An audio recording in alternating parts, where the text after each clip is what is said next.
यदि आपको एक बेहतर आंसर लिखना है, एक बेहतर आंसर लिखना है, बेहतर उत्तर लिखना है,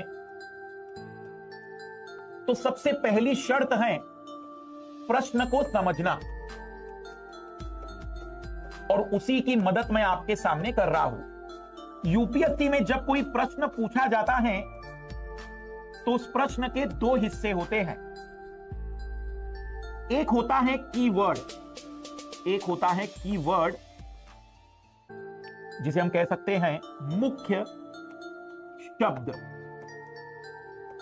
और एक होता है की सेंटेंस, मुख्य वाक्य। यह एक तरीके से साधन का काम करता है और यह साध्य होता है। घबराइएगा नहीं, सरल भाषा में बताने की पूरी कोशिश करूंगा मैं। जब भी कोई प्रश्न आपके सामने रखा जाता है तो उस प्रश्न में जो भी उसे पूछना है वह उसका मुख्य वाक्य है, लेकिन उस प्रश्न के अंत में एक शब्द जोड़ा जाता है जिसे कहते हैं कि वो प्रश्न की पूछ है।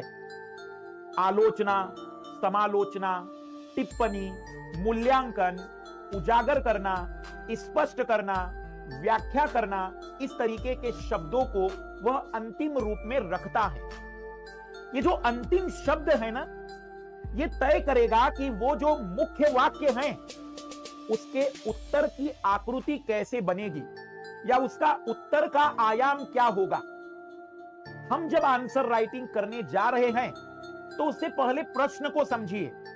प्रश्न के दो बिंदु हैं, एक है मुख्य शब्द जिसे हम अंतिम शब्द कहेंगे, और दूसरा है वाक्य। यदि आप लोग वाक्य समझते हैं, यदि आप लोग वाक्य समझ गए, इसका मतलब कि आपको उस प्रश्न का उत्तर आता है।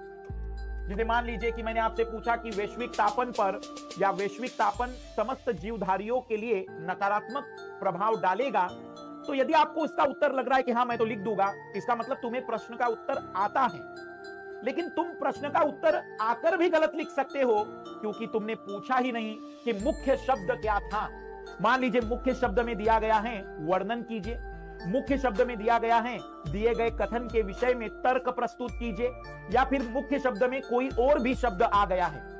तो जैसे आप लोग कहते हैं कि मैं इसका उत्तर लिख सकता हूं, इसलिए कह रहे हैं क्योंकि आपको उसका मुख्य वाक्य समझ में आ गया है।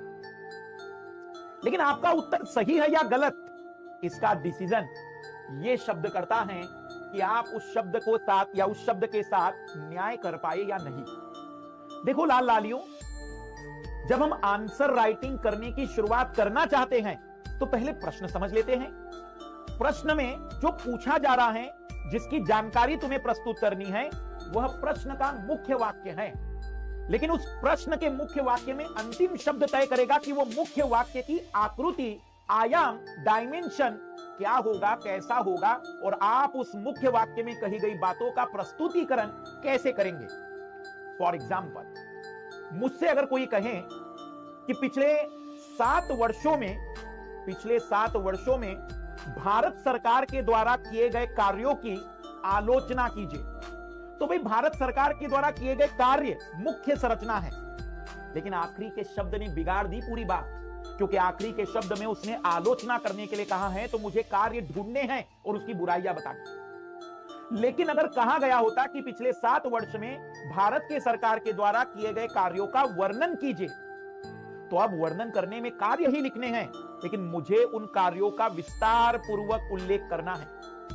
आखिरी का शब्द तय करता है कि कही गई मुख्य बात के डायमेंशंस क्या होंगे।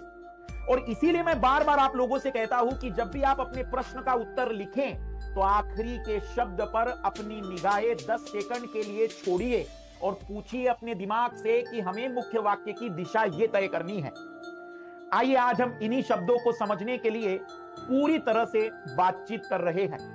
हमारा जो मेन मकसद है, प्रश्न को समझाना है आज पहले, फिर आंसर राइटिंग की कई बारीकियों के साथ हम आपके साथ फिर मुलाकात करेंगे। तो आइए शुरुआत करते हैं कि वो शब्द क्या होते हैं।